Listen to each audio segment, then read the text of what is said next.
welcome to another edition of the Green Ramble, an Arsenal Fan TV podcast. I'm your host, Giles, coming to you on the back of a 2-0 defeat at Stamford Bridge. Yes, that smug Chelsea fan was right. They were better than us, but not by much, not by a great deal, but they were better than us. With me this evening to chew over the bones of the performance, we've got our regulars, James. You right, mate? Yeah, you're right there, how you doing? And we've got Judd. Evening. Alright, and we've got special guest, Mark King, known on Twitter as @MZK90. Good evening, Mark. How you doing, Giles? I'm so-so. Yourself? Same as the rest of you, I think, yeah. Wallowing in the usual despair after a match against Chelsea Chavs. Yeah, I'm just so disappointed. I mean, he's come on, the Chelsea guy that I had on the other days, he's come on and he said, I'm well chuffed. What did he say? He said something about, I'm well chuffed to be proven right about my prediction and what I said the other night. And Mourinho, was again shown to be the master tactician. I'm going to start with you, James. Going into today's game, you saw the lineup. Going on the back of the midweek victory, you saw the lineup. What was your thoughts? On the lineup at first, I didn't know why Oxlade weren't in there. I think the run that he's been on at the moment, it was a bit like the other week when we were saying why weren't Wilshere in the Leicester game after his game against Besiktas. Exactly the same thing with Chamberlain. I thought this kid is playing probably the best football he's played in the 2 or 3 seasons that he's been at Arsenal, and he's left out. And that sort of, riled me a bit. I was a bit like, well, that's a bit weird. I thought on paper before the game kicked off, that's quite a good lineup. I thought probably not going to win, but I'll snatch your hand off for a draw here, and I thought that team was good enough to get a draw, but obviously I was wrong. Okay, Judd. What was your feelings coming into the game when you saw the lineup? Oh, when I saw the lineup, I had much the same thoughts about Oxlade, and then, it was nice, at least on the TV here, they showed him lining Ozil up in the middle, and I was thinking, well, here's the chance for him to show that, he's best when he used down the middle, and, I think going into the game, same thought, there's no reason we can't get a draw out of this, maybe nick a win. Was pretty optimistic it wouldn't turn out like last year, at least. So, all in all, I thought we could have done better than we wound up doing, based on the lineups. Okay, Mark, Wenger looked like he wanted to pack the midfield today. It seems that as, depending on how you viewed the lineup, it looked like, he put the extra body in midfield. Ozil, Asante, and, Sanchez were going to sort of like interchange and whatnot. Did you feel that was as good a team as you could put out for today's game? Were you hopeful? Were you a bit nervous? How did you feel? I'm always hopeful whenever we play, but I was kind of a bit realistic and thought that, at the start of the season, these Chelsea and City looked like the 2 teams that I felt were going to compete for the title. I think even after such a short period of time, I think really Chelsea, can go on and win this title fairly comfortably. So it was always going to be very, very tough with a good few players missing as well. When I saw the lineup, I was just a little bit concerned because the one thing with Chelsea is, with any Chelsea team under Mourinho, is that they are a very strong team in the middle, and they're a very cunning team in the middle. You look at Oscar today. I don't think Oscar's the greatest of players, but to be honest, he gave our midfield a run around. He made lots of sneaky snide fouls when he needed to. Atkinson should have booked him, I think, towards the end of the first half. He didn't, so he kind of allowed him to continue to do that. And I think to me that kind of summed up a lot, that we made Oscar look a lot better than he was. And also as well, when you look at him, he's not the biggest of guys. He's not. But he seemed to disrupt our midfield quite easily. But then you look at the players that we've got, and, they're not the biggest, and I think they're not really fighting for the right to play at the moment when we come up against strong teams. They're just not up to it at the moment, unfortunately. James, most of the first half, defensively, we seemed to be quite sound, did you think?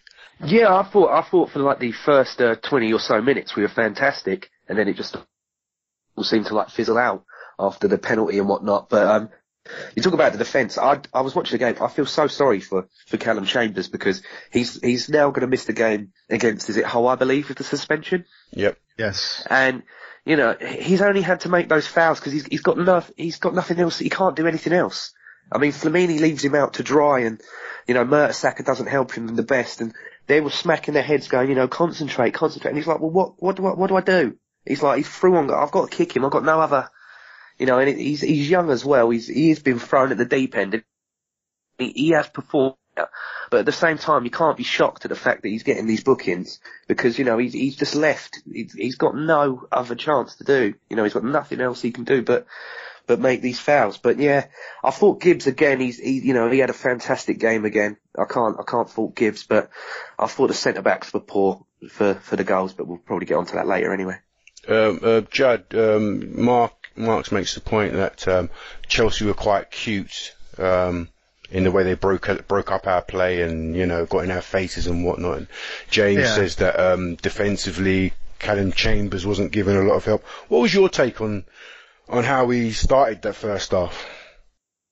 Starting off, I thought we played, you know, fairly well. I think we did get a little bit rattled with their physicality at times. But that was kind of to be expected. That's the way that they've been playing against us the last few years. And, you know, a lot of teams have been having success with us getting physical. And I think that, you know, Wenger obviously wasn't too happy with it after the foul by, Cahill.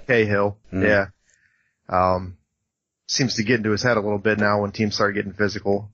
But at the same time, we need to, you know, be a little bit tougher, stand up for ourselves a little bit more.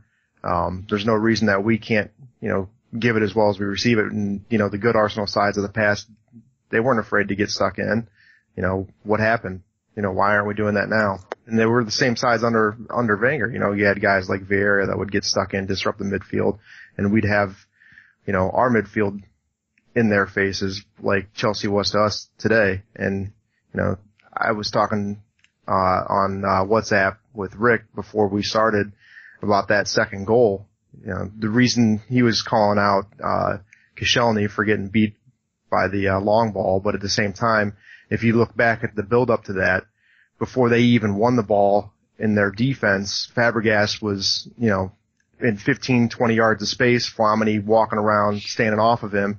They win the ball back, and he makes no effort to close him down. So that gives him the opportunity to have the free space and the time to try that pass. You know, if there's any kind of pressure at all, if he's up in his face at all, Fabregas doesn't have the room and the ability to make that pass. You know, granted, Koscielny's got to do better as well, but, you know, you can't leave people exposed like that.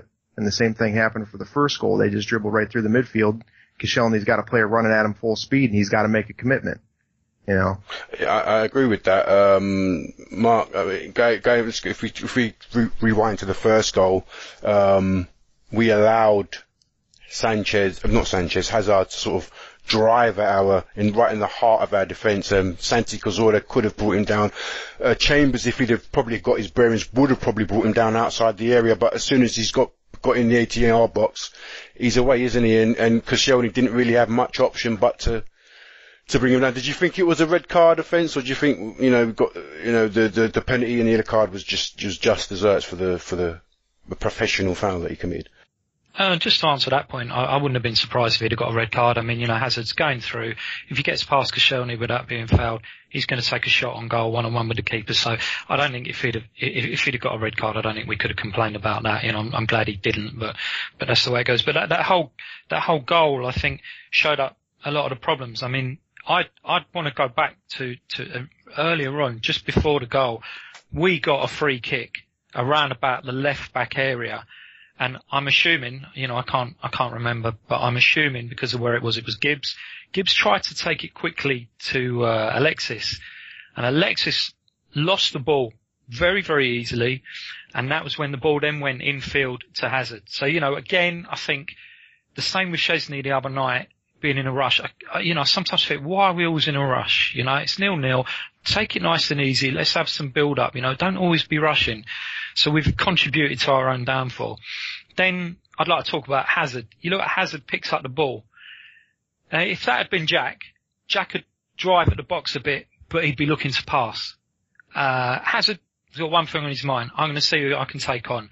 I think Cazorla, his positioning was poor for the way that Hazard got around him, but I don't think he was in the right position for that. I'm not blaming him because, he's not a defensive midfielder. I think a proper defensive midfielder would have maybe been the other side of Hazard and wouldn't have let that happen. Chambers can't touch him because I think he'd already been booked. I could be wrong, but I think he'd already been booked, so he can't risk it. Yeah, he was. Yeah. So he's got to kind of let Hazard go.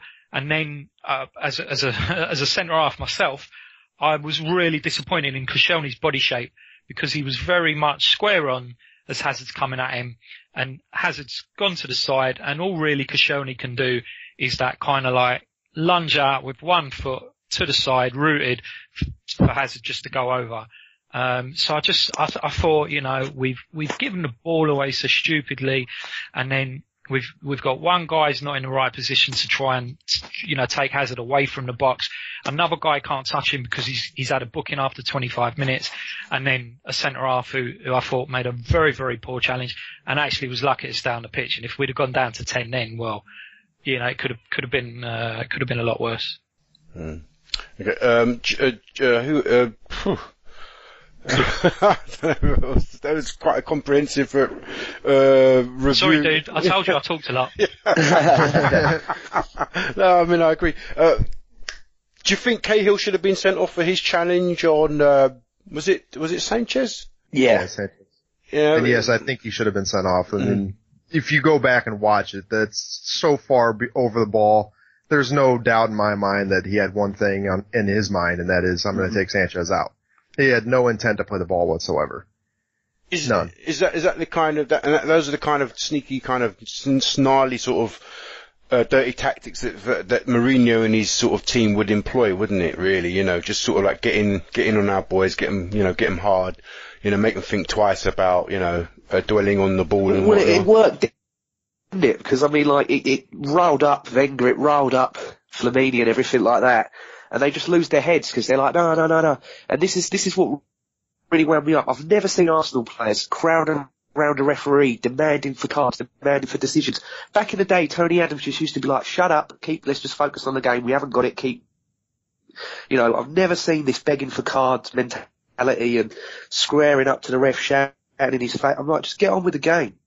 They're winning. He's the master of the mind games, Mourinho, and so he's players. So just don't get involved with it. Just focus on the game. It just really wound me up during the match. Also, I mean, apart from that as well, I mean, I thought we were quite sound defensively. It's just up front we had nothing. We just, we knowing the way that Chelsea play, they're going to play on the counter-attack. They're not going to give us too much space in behind them. I mean, Terry and Cahill would never, I mean, they don't have the pace to sort of live with a Sanchez or a Welbeck, so they're going to play deep. But that having been said, we didn't show anything up front, and I thought, somebody, maybe a Sanchez or Wiltshire would have done exactly what Hazard done and drive at their defence, because that's the only way you're going to take a risk. Instead of pass until you find the moment of maximum opportunity, somebody take a risk. Have a pop, have a go at them. Drive them back into this 18-yard box and make them make a decision. But it never seemed to happen. I know everybody else apart from Ozil was industrious. I mean, Danny's tracked back and fought. Sanchez, as usual, was all over the place. Santi Cazorla, tried his hardest. Wiltshire tried to affect the game. But as a unit going forward, we had nothing. I think we didn't land a shot on target all game, if I remember correctly. Yeah, it was 10 shots, none on target, mate. And yet still we had the lion's share of possession, and people were saying, that all round we had a good game. I think defensively, apart from those two lapses, we had a decent game. But going forward, we showed nothing. I mean, can you guys want to discuss that? I mean, did you think that all round we had a good game, or? you know, or it was, you know, it was even Stevens, or I mean, how did you see it? To put it bluntly, just no, I don't think we played very well. I mean, I struggle to remember a clear-cut chance that we even created the entire match. Did we? I don't think we did. I think Jack's chance. Is that what early on? That was I think that was the best chance we had, was when it was some nice football, and I think Alexis played it across, and Jack unfortunately took a really heavy touch, which just made it easy for Czech. But that I think that was generally about it. And then we had the penalty shout or something. I think Fabregas was ball to hand, but I mean, you're just clutching at straws. Clutching at straws, mate. Right. Exactly. You know, I mean, what were you guys expecting from our forward unit? You know, when you saw, I didn't think it'd be as bad as that, mate. I thought that was diabolical, and it was the way that they were getting muscled off the ball. It's like we talked about Oscar. I'm like, he's not bigger than you, Sanchez. I look at Sanchez. I'm like, cool. I want to meet him in an alley. You know what I mean? He's big bloke. You know. I'm like, why is he throwing you off the ball? And it's like I said in the WhatsApp group, Ozil's got to go in the weight room this week. I don't care who takes him in there. Someone's got to bulk him up or something. I think with him it's more than that. I think it's more than that. I think somebody's just mentality too. His mentality. He doesn't want to get involved in anything that. But people are calling him Torres on Twitter. I'm like, oh my God, is it getting to that stage already? It's awful. I do feel bad for him. I think there's games where he's chucked out on the left, didn't he? Well, I think for me, and this is what I was saying pre-game, Mark, with Clive and that, you know, it's great playing him centrally, but we've got to get the balance right. We've got to get the balance of the team right. And do you play him centrally and then sacrifice somebody in the middle, or do you play him left and then obviously sacrifice his game, and then you put the fullback under pressure as well, because you know he's not going to track back and do anything. You know, so in these kind of games, how do you play him and without upsetting the balance of the team? And I think we just didn't get it right today. No, whether the other people in the team benefit when he's in the middle. Look at Villa. Look how well Welbeck was. But that's again all fine. Against. That's all fine. James. I know it's not the same opposition. They're smaller teams, but sorry, carry on. Yeah, my point is, it's fine against the smaller teams, but against the elite teams. Against the elite teams, they're not going to give him that much. He didn't even try though. He was in the centre for about a little bit of the second half, and I mean he was completely blown anyway. I don't know why he was still on the pitch. I think the substitutions he took the three best players off. They were the ones they were the only ones that were trying. My question is, do we play him in the big games even? That's my question. Do we? You got to play him. You got to.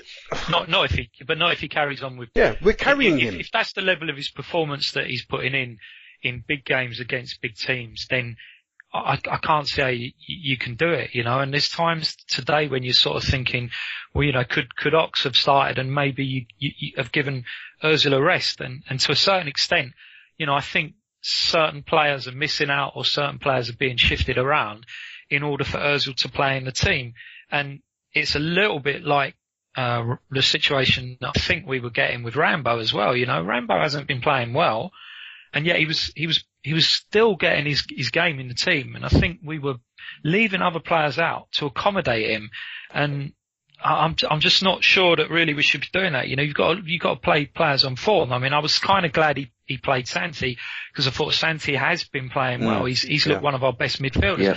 I'm glad he's been playing Jack, because, you know, regardless of maybe Jack's game needs a bit of sharpening up, he is one of the players that will get the ball and he will try and drive forward and do something. You know, I wish sometimes he'd maybe try and have a bit of a dig from when he gets around about the edge of the 18-yard box, but he's always looking for a pass. And I think that comes down to the training and the way that they are taught to play the way Arsene wants them to play, and I think that they struggle to find any other way. Yeah, I mean, there's a lot of the players passing around, passing sideways, passing back, passing towards it. As soon as we get to the edge of the area, pass back, pass left, pass right, width of the field, get to the area, pass back. It just, what are we waiting for? Against the top teams, it's going to be very rare that you find that key pass, that, you know, sometimes you just got to take a chance, drive into them, make something else happen. You know, in the second half when Chambers had that shot, Yeah. They were all looking at him like, what you do? No one's moving about. Yeah. If no one's going to move, you're going to take a pop. Any footballer's going to do that at any age. Anybody's going to go, if you're not going to move for me, I've got to make something myself. So. You know, the thing I find is that back in around about sort of 2007, 8 and 9, we played very similar football, and it was beautiful football to watch, you know, and we came short, on several occasions. Yeah. But the thing was, back then, it was pretty new, to see a team trying to do that in the Premier League, you know, adopting a sort of Barcelona tactics and play it, and we had a lot of success with it. You know, all these years later, I'm afraid people have seen Arsenal doing it now for years, and it just means it's easy for a manager to set up against us. Now, I'm not saying that every team has the players to set up and stop us playing that way. You know, some of them are not going to manage it, and we're going to get through them, and it's going to look brilliant. You know, Jack's goal against Norwich last year, one of the best goals I've ever seen. But it only works every now and then these days. And we need something more, you know, and there has to be something more. And to me, I can't see that we've got anything else in our locker other than what we're trying at the moment. Spot on. Yeah. I kind of agree. I mean, it seems like there's an unwillingness to sort of change the style of philosophy. You know, we're so hell bent on, you know, playing this way. You know, it's got to be done in this way. And I think in the modern game, the game's moved on now in the last 6, 7, 8, 9 years, so much so that, you know, you have to adapt to your opposition. I think it did try and adapt. I think, you know, defensively we set up much better than we did last season. Maybe the way we've set up, you know, making sure that we weren't gung-ho, the fullbacks didn't leave too much space behind, took something away from us attacking wise, because they, you know, Gibbs running forward and Chambers running forward provides the extra width, the extra man that might unlock the defence. But do you think, Mark, that there was anything in that? You know, the fact that we decided to keep it tight took away from us offensively? No, I don't think so. I think it was common sense. You know, I mean, look, every person in the media, every single ex-player, every single Arsenal fan looked at those heavy defeats last season and said, you know, after the 6 at City and the 5 at Liverpool and the 6 at Chelsea, is when is Wenger going to learn that you can't start off these games away from home against good attacking sides with pace and go gung-ho and throw your fullbacks forward and then lose the ball and have the other team countering against 2 centre-halves? You know, when is he going to learn? And today, maybe we saw that he tried to say, right, let's have a little more of a steady start. And there was other factors that come into that. But we looked a lot more solid. We looked a lot more steady. And I think, you know, that it was kind of looking quite good from that point of view. But I don't think that's the reason why we weren't. We never. The game could be going on now, mate, and we still wouldn't be scoring. And Chelsea could have gone home 3 hours ago and still contrived to pass the ball around. So I don't think it impacted it. I think it's a sensible thing to do. You're going to the Bridge. You got battered last week. You're playing probably the best team in the league at the top of the table. Be nice and sensible. Try and keep solid for a good 15, 20 minutes and don't do anything stupid. Because the other thing is, obviously, every time we go a goal down, if you've then got to chase the game, that's when you're going to get caught out. And against maybe a team that's a little bit more offensively committed than Mourinho puts out. You know, once you go one down, then we could have been in a bit more trouble. But he was quite happy to just carry it on. You know, and see what we did. Okay. All right. Let's move on to some questions here from some listeners. We've got, this is more of a statement it's from @Jenko's Bantu, and he says, or she says, we really lack penetration. Too many players want the ball to their feet and nobody makes a run. No urgency. We've got another one from @Technov1, and he says, why does Wenger play Ozil out wide? Any answers to that one, lads? Well, I think the first question. Sorry, do you want me to go ahead? Go ahead. You go ahead. And Judd can go. Yeah. Oh, sorry, I was interrupted. No, the first question, I think we summed it. I like with Chambers. If you're not going to move, what else are you going to do? Do you know what I mean? I thought today maybe Danny Welbeck, he could get in behind. He could get in behind possibly, but that just didn't happen at all. And I mean, no disrespect to Podolski when he come on, but it's like you're lacking a pace, you're lacking some movement, and you brought on Podolski. He's a journeyman, you know, he's not going to really run around. If he gets it, he might lash one from 25 yards, top bins, we're all going to start screaming and hollering. It's going to be a great goal. I would have brought Joel Campbell on, it's unknown. Chelsea probably didn't prepare thinking, did Joel Campbell could come on? Do you know what I mean? They don't know.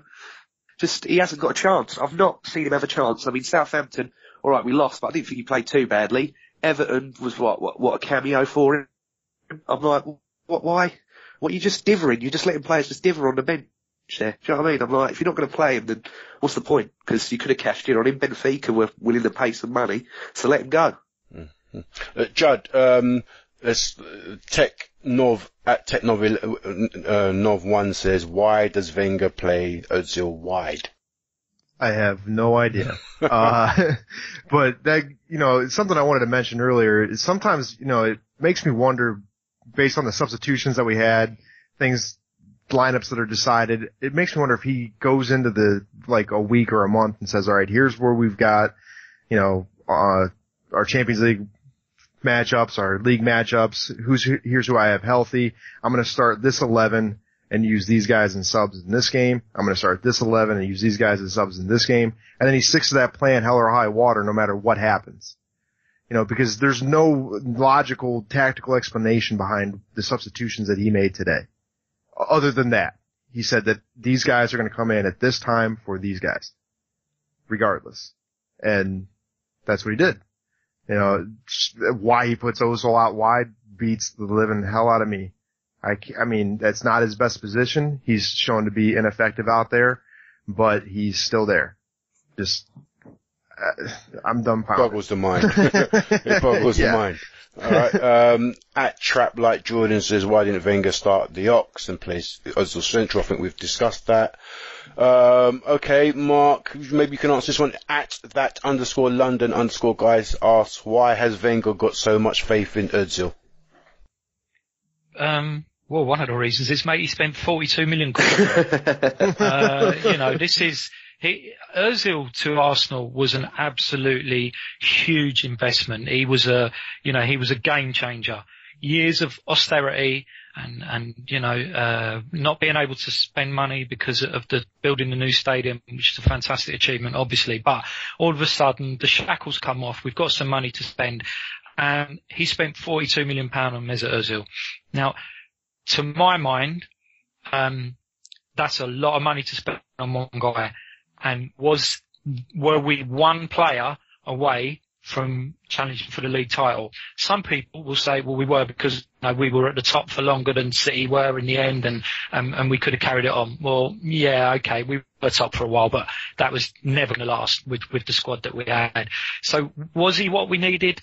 I'm not convinced. Would I have rather had two top-notch £20 million players, one of them a defensive midfielder, and one of them, you know, someone else to go into the team?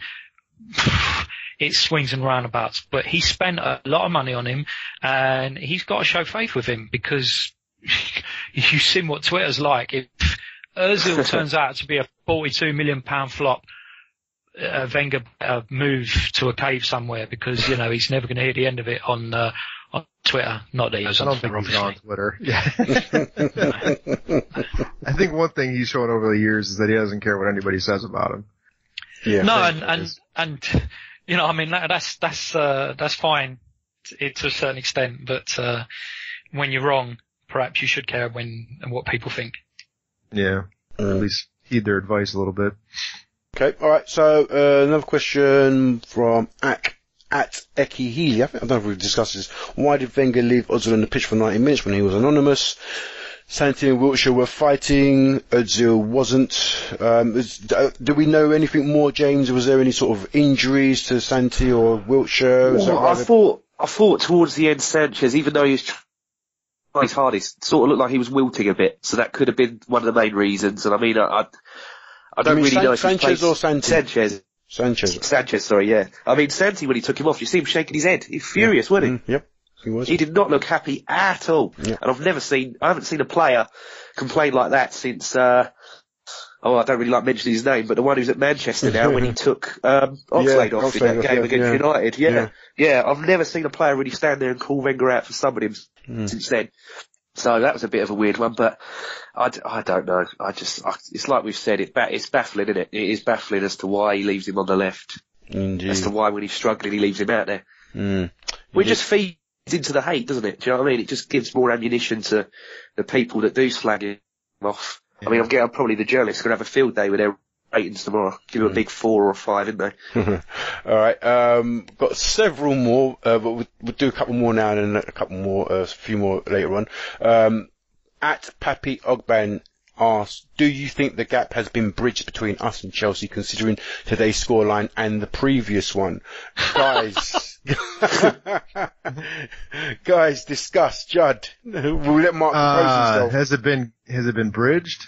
Has the gap been bridged? From 6-0 to 2-0. No, but the guidelines are up to pull the first stay cable across. We're a third of the way there. Mark? Hello, Mark. He's gone. He's absolutely pissed. He's probably pissed himself laughing. James? No. I mean, last week, Mo and Callum, I didn't really get a word in edgeways, but you expect that. They're both quite colourful characters, let's just say. And, Mo said, let's not get carried away. You can't judge it in October. Calm down, yada, yada, yada. 9 points. 9 points is a big gap. And, people said it's the width of a fad paper. I think it's more of a Churchill cigar than a fad paper. Mark, have we bridged the gap considering today's result and last season's 6-0? James, come on, you're being a bit fair there. Call him out. It was Jeff Arsenal who said that. let's not mince words here. Yeah, Jeff Arsenal said it was the width of a fag paper. Yeah. Well, Jeff, God bless him. I don't understand how he says that. I mean, look, last season was car crash TV. Everything that went wrong could have gone wrong. Everything that could have gone wrong went wrong, should I say. And, it was one of them days. Unfortunately, it was one of them days that we'd already had twice before in the season, which tells you a different story. But today I thought was actually probably more of an accurate reflection of where we're at and the gap. I think 2-0, I don't think we can really argue about that too much. It was a fairly tight game, not a great game of football to watch, I wouldn't say. Probably settled by three moments of exceptional football. Hazard's run, and then the pass and finish for the second goal. But that's where we're at, to be fair. And when we know how desperately we've been doing against the other top teams, unfortunately, I don't see that changing. I don't think we've improved significantly, and obviously the injuries have already hit us.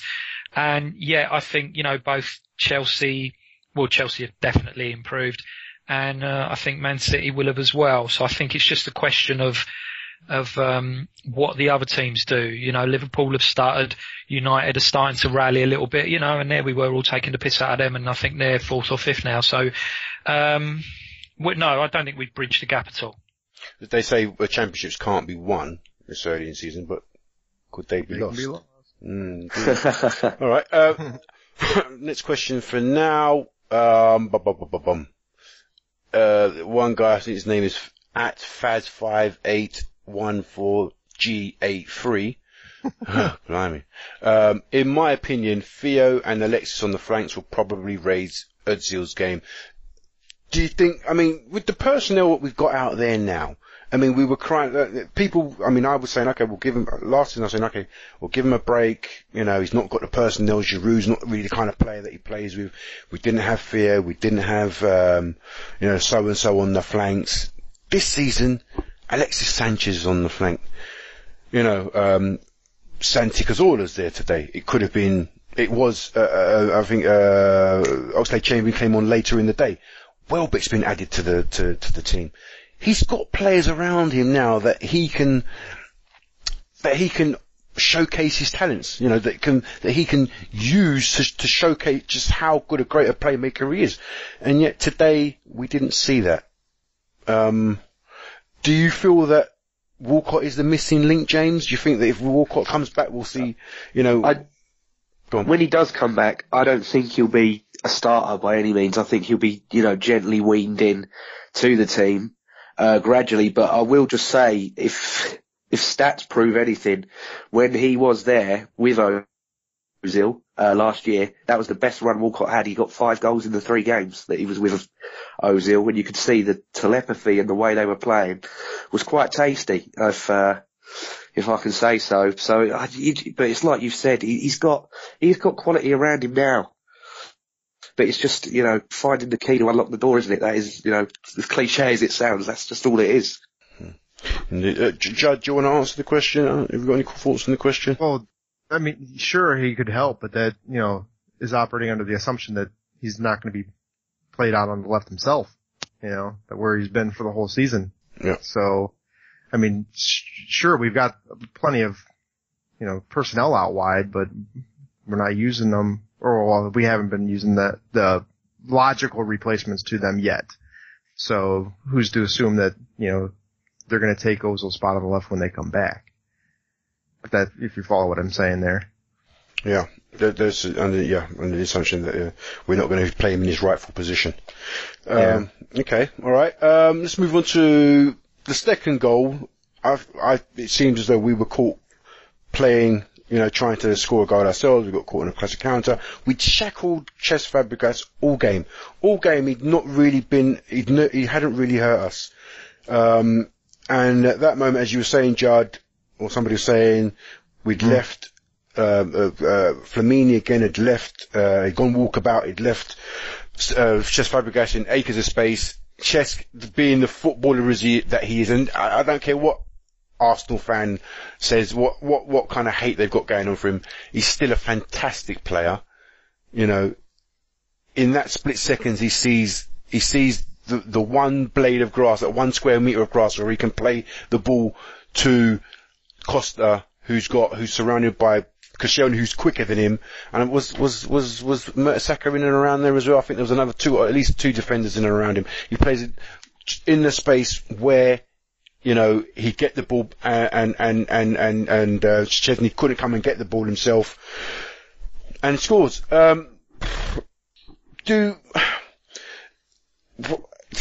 How do we blame the defence? Do we blame the attack? Who do we blame for that goal? Judd. Take your pick. I mean, honestly, the midfield's got to do a little bit better to deny that pass, and at the same time, the defense has to do more to, win that ball out of the air. You can't let them. I mean, rarely does a goal come down to one individual defensive mistake, and that was not the case in that goal. There was not one individual defensive mistake. It's emblematic of the entire team, and it goes back to the summer window when we were looking for a defensive midfielder and we didn't get one, and now we're stuck with Flamini, who has been shown to not be able to contribute offensively. In his last spell here, he was at least, disrupting play. Now, I don't know what he's doing. I don't think he knows what he's doing. Yeah, for me, personally, I'm, a little bit more harsh on my midfielders when I coach, because I want them to, really set the tone for the entire squad. So if I were going to say it, who am I going to blame? I'd blame Flamini, because getting the effort to close down and disrupt play is, just a simple work rate. That's all it comes down to. And there's no excuse for that. And he was, taking a breather. Indeed. And we paid for it. Indeed. Mark, let me ask you a question. Did we make Chelsea really work for this win, or do you think they did just enough to win? I mean, Mourinho I thought was not too bad. I was listening to him after the post-game interview. He said that Chelsea played a very good Arsenal team. We've made it difficult for them. Do you think that we gave them as good as we got, or do you think they just they did what they had to do? They could have gone up another level if need be. Firstly, that's because he's a smug twat, by the way. I think, having said that, just going back to the point of that goal, I think what you have to look at there, and it's one of the things that I know we question about the management at the moment, was that it was a very good tactical substitution by Mourinho, because he brought Mikel on and stuck Mikel next to Matic, and actually pushed Fabregas forward and gave him a bit more freedom, and hence Fabregas having the space. And you can't give the guy that space. And I have to say, when I saw that goal, all I could see was back in 08-09, Fabregas banging a ball like that through to Adebayor, and Adebayor finishing that off for us. It was such a similar goal. You can't give Fabregas that space, and Judd, Judd's probably spot on with what he said about the midfield not having got near enough to Fabregas to stop him having that time. But the reason he had the time was the change that Mourinho made, and I wonder sometimes why Mourinho can make changes like that, but we seem to struggle. But I thought Chelsea, I think one of the things they said on the Sky commentary was that Mourinho had said he felt Chelsea were becoming a lot better at controlling games. And I think they were in control of the game pretty much all the way through today. We had some good passages of play until we ran into that glass wall on the edge of their penalty box. But no, I felt they were in control. I just can't see how we're going to beat teams of that quality, unless some things change. So unless some players get some form, unless some players come back from injury, and unless we start possibly adapting a different style of play to integrate with tippy-tappy. Okay, just going on to that, at Todd Roberts 94 says, what do we need to change to win against the big teams, and more importantly, what do we need to change to win the league? Wenger out? I hope not.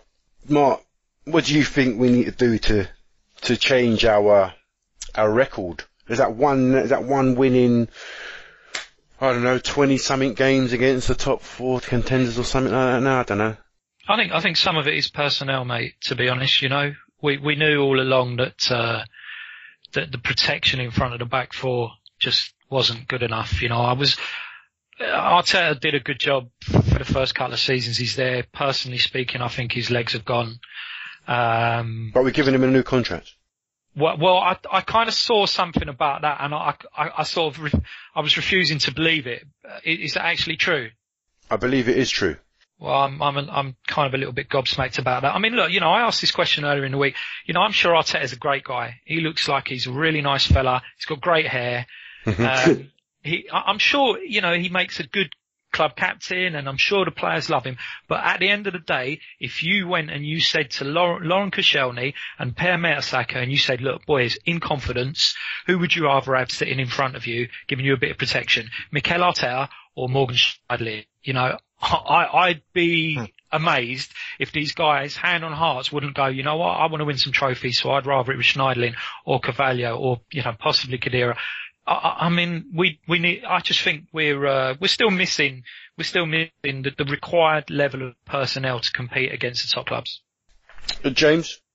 Just coming into the fact about the goals in the previous question. They're gifts. Both of them goals are gifts. I mean, Eden Hazard this season, he's got 36 successful take-ons. He's the best out of the top 5 Europe leagues at taking people on and beating them. So you consider that. There's Messi that's different gravy at that. There's Bale that's different gravy at that. Ronaldo. Hazard's the best. So, like that, you got to stop him. You got to stop him. And, the Diego Costa goal, he's the Premier League bad boy. He's the poster boy at the moment, isn't he? That's another gift. Easiest goal you'll see all season. But in regards of wanting to win and everything, in the summer when we did the World Cup pod, we had a Groover blog on, didn't we? And he said that he got confirmed to him by Giroud, and other journalists have said it after the Chelsea game last season in a meeting at the training ground or wherever. I can't remember where he said it was. Wenger said, what do we need to do? What do you think to the players what we need to do? And they said, we need someone that will break up that play. And even, Arteta was probably in that meeting. Flamini was probably in that meeting, and they all agreed, we need someone to break up that play, and we don't have it. And until then, you just don't know. It's a weird one. It is such a weird one. Mark, I've already come to you, haven't I? Okay, let's go to another question. From who we got now? All right. Let's go to this question from @Jordan Harmon. He asks, is Mertesacker a weak link defensively? Why does Arsene continue to play a high line when he knows Mertesacker is vulnerable? Mark, do you want to start with your own answer for that question? Well, he plays Mertesacker because he hasn't really got anyone else, to be perfectly honest, unless he, moves James across and then sticks who knows at right back. I've still got me boots, so yeah, I don't know. I mean, look, Per Mertesacker, he's a good centre half, but you have to look at what happened in the World Cup and see that Germany started off with Mertesacker, and were doing well, but they didn't finish with him. Now, I know a lot of that was down to the fact that, they decided to change the system and take Lahm out of the DM position and stick him back into right back.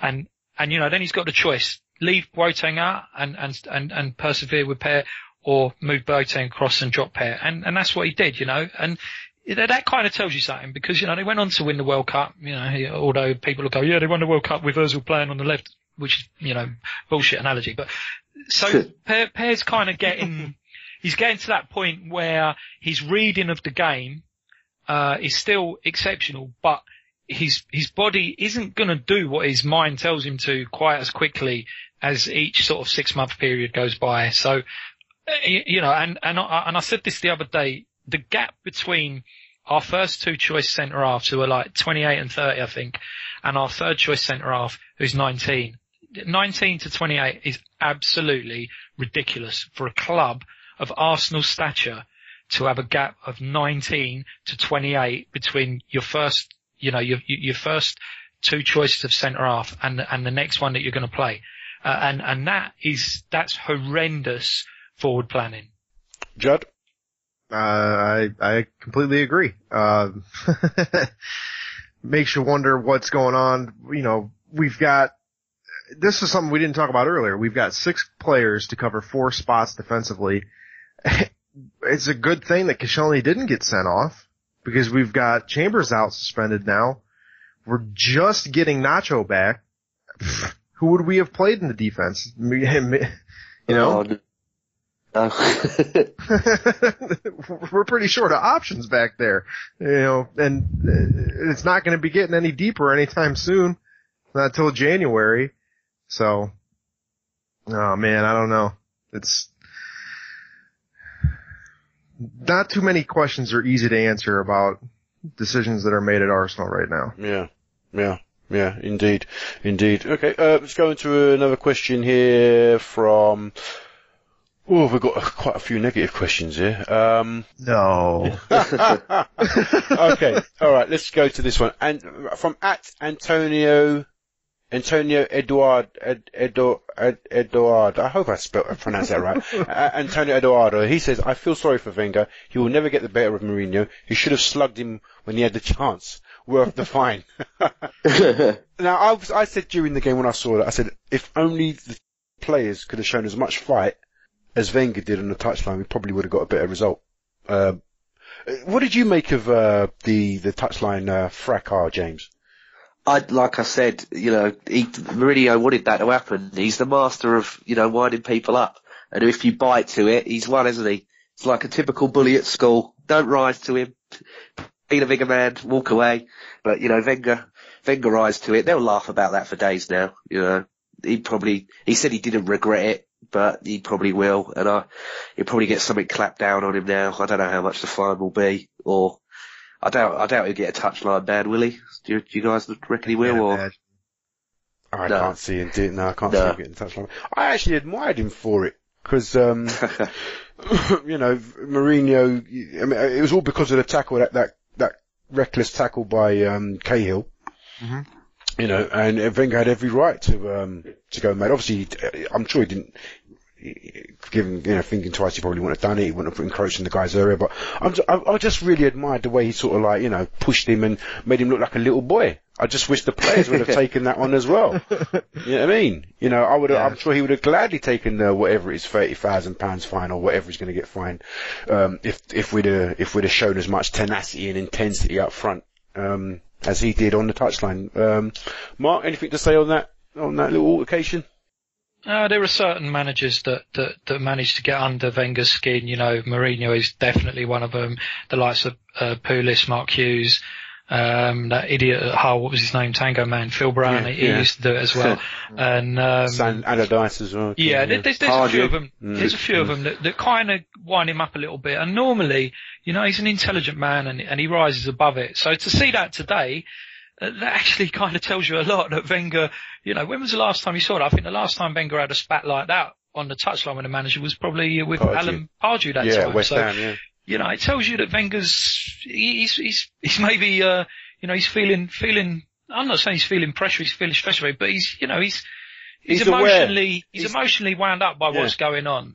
I think he's also aware of the whole, Mourinho thing. He's not got the better of him. He's never got the better of him. I mean, that has got to hurt. That's got to hurt. He never lets him forget it either, does he? The whole week as well. He's like, you do know he's never beat me. You do know he's never. Yeah. Oh, man, if I were Mourinho, I'd be doing the same thing though. It's like Mark was saying. Yeah, like Mark was saying. He's like you're saying Wenger's not really starting to feel the pressure, but it's easy to not feel it when things are going well. And that's what I think has changed now, is that things aren't going well. People are getting the better of them. Before it was, some little guy trying to have a poke at the giant when, Wenger was beating the world. That's not happening anymore. Now he's struggling to beat anybody that's supposedly level to us. So that's, I think, what that little fracas showed me, is that he's starting to kind of, get a little bit hot under the collar and sweating things a little bit more than he ever would have in the past. Yeah. Interesting. And there was an interesting stat as well. I think Orbinho posted tonight that this is the second worst start to a Premier League season Wenger's had. I think the worst one was 2011-12, wasn't it? That's right. Yeah. And this is the second one. And that, I was sort of thinking, well, actually, a lot of that's to do with the draws, because, we've only lost one game, but we've had quite a few draws. So, it's a bit of a, tells you something, yeah. Indeed. All right, moving on. At Arbner_Salihi says, why don't we have a team that can seriously compete? Judd, we've got money in the bank. Another one of those impossible questions. It is, isn't it? Beats me, man. Beats me. And, it's easy to blame the manager, and, it's become the vogue thing to do, to call for Wenger's head, but it's becoming downright impossible to defend him anymore. All right, let me couple that question with a question from @Perez58, and he or she asks, why is Wenger still manager then, Judd? So, he's got a contract. Finally one I could answer. Alright, let's move on. Jeez. No, I mean, all in all, he does do a good job for the club. From a executive level management position, he's the perfect kind of guy to have. He's going to get you into all the competitions. He's going to fill the stadium. The fans are always going to show up. What's there not to like about that situation? You're going to get the revenue. That's what they're worried about. Honestly, you guys, we can want them to win as badly as us, but at the end of the day, they don't care. But Joe, can I stop you there? I mean, the best way to maximize your asset is to be successful on the pitch. But then that requires you to take on more risk. Because then you have to outlay that cash to build that squad. But no immediate promise of return. I would be willing to take on that risk. So are you saying then the money that's there available isn't enough to take us to that it's enough. Right. So is it the board's fault then? I don't know whose fault it is. I mean, I don't have a crystal ball. I'm not in those meetings. I don't know if it's the board that, says don't spend, or you have to buy this player or whatever. But there's some decision process in there that's breaking down, and we're not getting to where we need to be. It could be Arsen's arrogance saying that I can win with these players, I'm going to do it my way, which he was able to do before, and he's trying to prove it again. Or it could be they just don't want to give him the funds. I don't know. It could be any of those, but whatever it is, there's something that's holding us back, and there's something that needs to change. I wish I knew what it was and I could wave my magic wand and make it happen, but I mean, nobody knows. It's pick a side days right now. Okay, all right. James, let me put this to you. You've heard Judd's response. I would ask also, are we not being a bit too knee-jerky? We've just come off the back of an FA Cup win. It's only October. Is the time right to be asking these sort of questions, James? Yeah, I think it is. I think it so is. I mean, don't get me wrong. Great to win that trophy drought. Great to win that trophy. Fantastic day. Superb. But it's the same that happens every single year. And it's, alright, we made progress winning an FA Cup. But if you look at it realistically, we're probably only going to finish about 4th again this year. And it's the same. It's the same.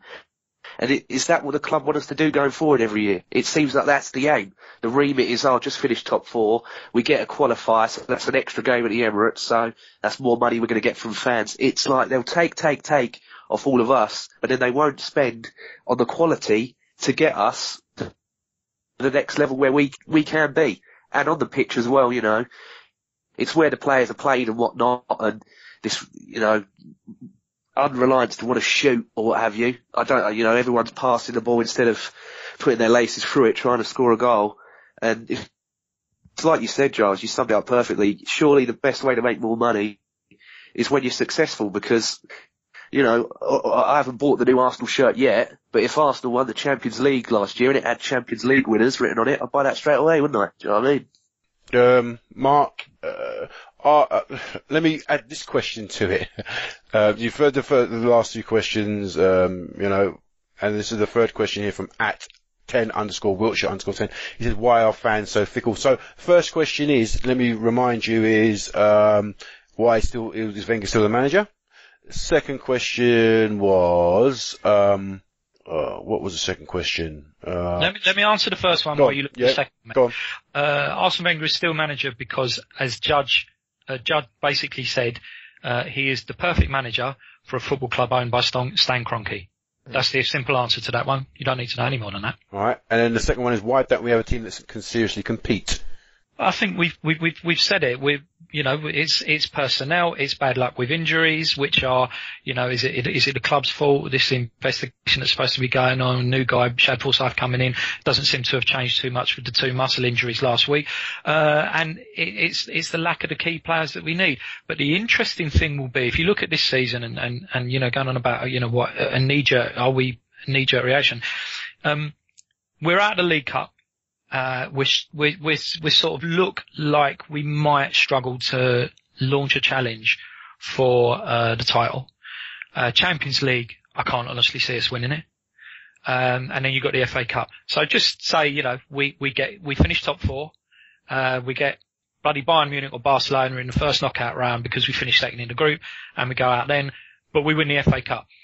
Then people have got to start saying, well, hold on, Arsene Wenger has spent £100 million in 2 seasons, £70 million of that on Ozil and Sanchez. So then he's kind of like, the excuse is not, he didn't have the money to spend. Well, actually, now he has had the money to spend, and he spent it, and yet we're still in the same position. So therefore, that's not the reason why. So then you have to go back to the people who are continually defending him and say, okay, right, we've crossed that reason off why we're not successful.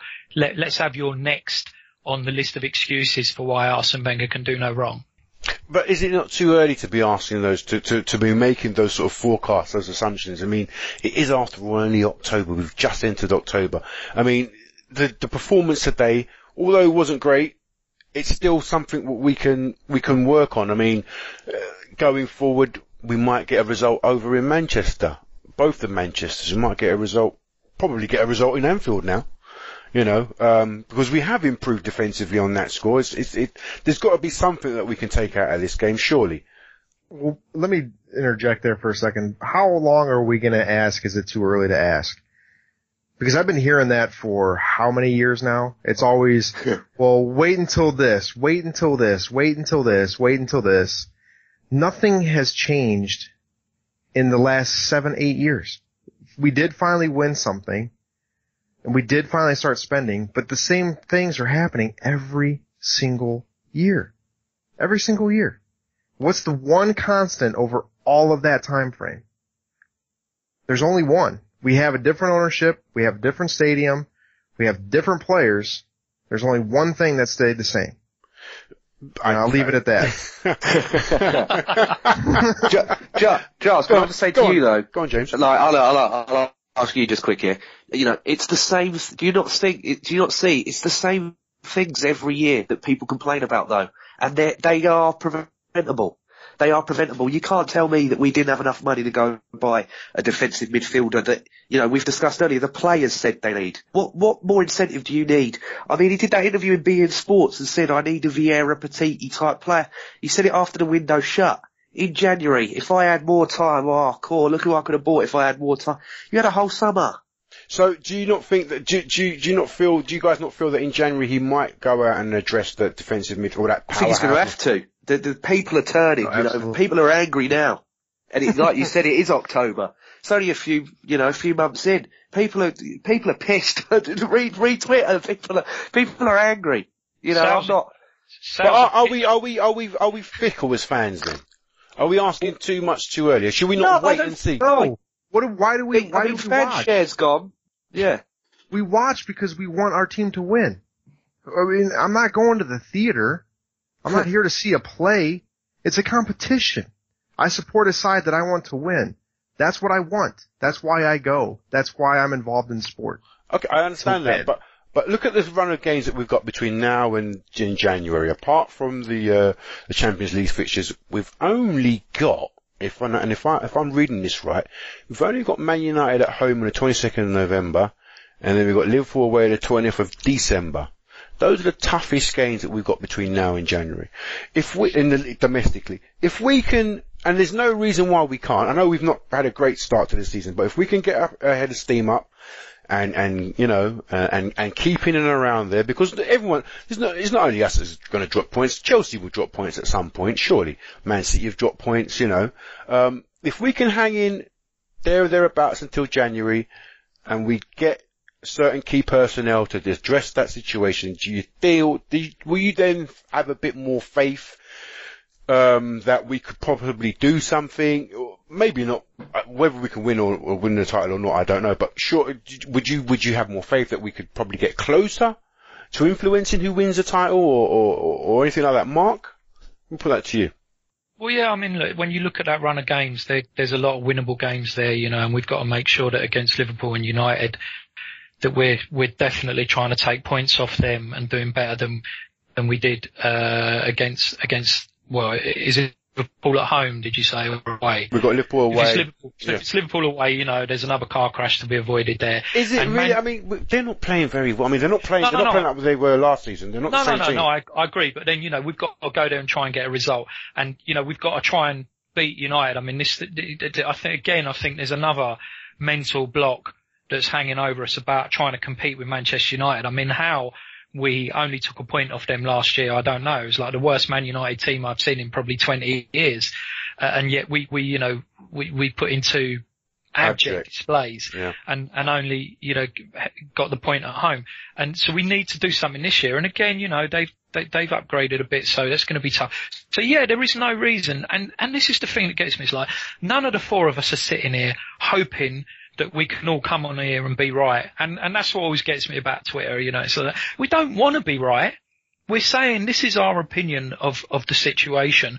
I don't want to be right. I want Arsenal to win every game 8-0. Yes, the same way that Judd does, and the same way you two do. But yes, that's unrealistic. But what's not unrealistic is to expect the club, and I think this was a point that Mo tried to get across on his debate recently, was that you want the club to do everything it can within its abilities to be competing. And to me, that was having the right personnel on board. That was, if you ask any football manager, what's the one thing that you need is players. And yet, yes, he bought some very good players, but did he address the one area that I think could, cause us problems all year? And is going to be the difference between 3 points and 1 or 1 point and none in a lot of games. No, I don't think we did. And you have to wonder why. He couldn't find a defensive midfielder. I just don't understand. And that's why I'm pissed off, because I think, yes, they're going out and trying. Of course they're going out and trying, but he didn't do what was needed to give it the best attempt we could. So I don't think it's fickle. It's realism, but people don't like to accept its realism. Okay. Truth hurts sometimes. Indeed. But which truth is it though? This is the question, isn't it? This is the great unknown, isn't it? All right. Just before we go, let's touch on I don't know if anybody saw or heard anything about the stuff that went on just before the game. The game was delayed 20 minutes. Apparently our fans had brought flares into the ground and little flares, and then there was a security issue and lots of fans were delayed coming in. We are under investigation from UEFA for letting in Galatasaray fans with flares. Do you expect obviously we're going to get punished, our fans are going to get punished, or the club's going to get punished for allowing the fans, for our fans coming in. Do you feel that Chelsea should also be punished now for letting, because apparently they were understaffed security wise today. They didn't have enough security at the ground to prevent this from happening, or this sort of stuff from happening. So do you think that fair is fair, we get punished, Chelsea should get punished also? Yeah, definitely. Yeah, definitely. And I know that in London today, all three of the games were, the police are busy. There's 3 games in London. There was West Ham, QPR. Tottenham's playing at the same time as us, isn't it? Yeah, exactly. So busy day, but there's no excuse that a club like Chelsea with Abramovich, you can't afford to pay some money for some stewards. Yeah, come on, have a word. Got money coming out his ears. Judd, what's your take on it? Honestly, I don't really care. But, I mean, seriously, it's childish behavior by our fans to be doing that kind of stuff. In grand scheme of things, what's the punishment going to really hurt? I mean, it's going to be a little fine to Roman's bottomless wallet, big deal. Maybe they have to play a game behind closed doors at the very worst case, which I'm sure would never happen. But, I mean, whatever. Okay. Mark, do you expect some of our fans to be identified and banned for that? Or? No, I hope not. I mean, I couldn't really give a shit about that, to be perfectly honest. I'm a bit with Judd. It's kind of like, the whole flare thing, yeah, it's hilarious fun. Lighting up a flare in a crowd of people and then throwing it on the pitch. Whatever. I'm ambivalent. Why do it during a day game though? That's what just made me laugh. I'm going to let off a flare during the day. Just give it a rest. It was out the back though, wasn't it? I think from the video I've seen on Twitter, it looked like it was out the back where the Gooners were having a beer and. No, it was in the stadium. I saw a picture today from Chris. Yeah, that's Wheatley. what I mean. It was actually in the ground. It was actually in the stand. Yeah. Oh, was it? Yeah, in the concourse, rather than out. In view of the pitch, it was down the back. But right. Yeah, I mean, it's like, well, whatever. Okay. Coolio. They should have burnt it down to the ground. Do us all a favour, huh? Right? Yeah. I fucking hate Chelsea. I do know. I never knew. Alright, okay, let's wrap it up. Coming up to the international break now. Hopefully we'll get, players back. Hopefully we won't get any more injuries. I was actually surprised that, Diaby's played one game, 60 minutes of one game, and he's not been seen again. Really? That surprises you? Well, yeah, he shouldn't. Yeah, actually, it shouldn't, should it really? But I mean, I think we could have done with him today. I just don't understand why, it happens time and time again, but there you are. Do you expect to see us getting 3 points against Hull City on their return to the league, format, Judd? Yes. I mean, absolutely. I expect to see 3 points every time we take the pitch. But no, realistically, seriously, I think that we should be getting positive results against sides like that. Absolutely. Mm-hmm. And you expect to see, apparently, Walcott could well be returning for that game from, right? Is that right? James? Yeah, I think he, like I said, he'll be on the bench and brought in gradually. I can't see him being thrown out there because, that injury is a nasty one. It's going to be hard to come back from that, regardless of what people think and regardless of what people think this Shad Forsyth can do, this miracle healer, whatever. I haven't seen it yet, but anyhow, yeah, I think it's a case of, is it a home game, is it? Yeah. Yeah, I think he's going to have to win it. It's not a case of, are we going to? I think we're going to have to. I mean, the Spurs game wasn't fantastic. I think that was the worst. We discussed it. That's the worst Spurs team that I've seen at Arsenal for many a year. And, today as well, weren't the best of days. So just get back on winning ways, got to get behind them now. Let's put all this to bed and crack on. Hopefully, Ramsey's back, isn't it, Mark? He'll be recovered. Back in time for the whole game. Do you feel that he should keep simplifying his game and getting back to basics instead of trying to? I mean, for me, it seems like he's trying to do too much. He's trying to affect the game. He's trying to play that Hollywood pass. He's trying to be that player and trying too hard. And I think he should just, my personal opinion, is just simplify the game, pare it down, do the basics, and it will come again. I mean, that cracked me up, to be perfectly honest. Leading up to the Spurs game, Wenger was saying, I've told him to go back to basics and do the simple things right and that. And then he came out against Tottenham and I thought he was really, really poor. He tried, why he started trying these little flicks again, I don't know. And he tried one just outside our box that went to a Tottenham player. And I thought, he was poor and I just really don't understand why he's done that, because it's very different to what he was doing last year. Last year he would get the ball, he was driving forward, he was making runs. He wasn't trying to be flashy. So I don't know where that's come from. I'm really hoping that he hasn't developed some sort of Bertie Big Bollocks syndrome, and that he'll just get his head down and think, right, okay, let's just go back to what was working well for me last year. Indeed. Okay, alright, so it's time to wrap it up. I want to thank the boys for coming on. I want to thank Judd and James. Cheers, man. Thank you. Thanks for having me. And also a special guest, Mark. Mark, it's been wonderful having you on. How have you found it, being a podcast virgin? And being the hypocrite that you are? That's harsh. No, you're right. I am a hypocrite. I have been a bit critical of the number of podcasts of late, and then decided, let's go on one. It's been interesting, but as I said, sorry, I do talk a lot. But that's what it's for, mate. That's what the forum is for. Yeah, but I kept forgetting that there were other people on, and that's not really on. I was hogging the ball. It's all about me. Pod with Callum and Mo, that'd be fun. That's what I was going to say. Callum and Mo and Mark, that'd be interesting, wouldn't it? And Jeff, Jeff as well. Cheers, guys. Alright, so I want to thank everyone for coming on. I wish we could have been talking about more happier times, but as it is 2-0 defeat, it's not the end of the world. We move on, as Steven Gerrard said. Hopefully no injuries during the international break. Come back, see you against Hull. Take care and good night. 1, 2, 2.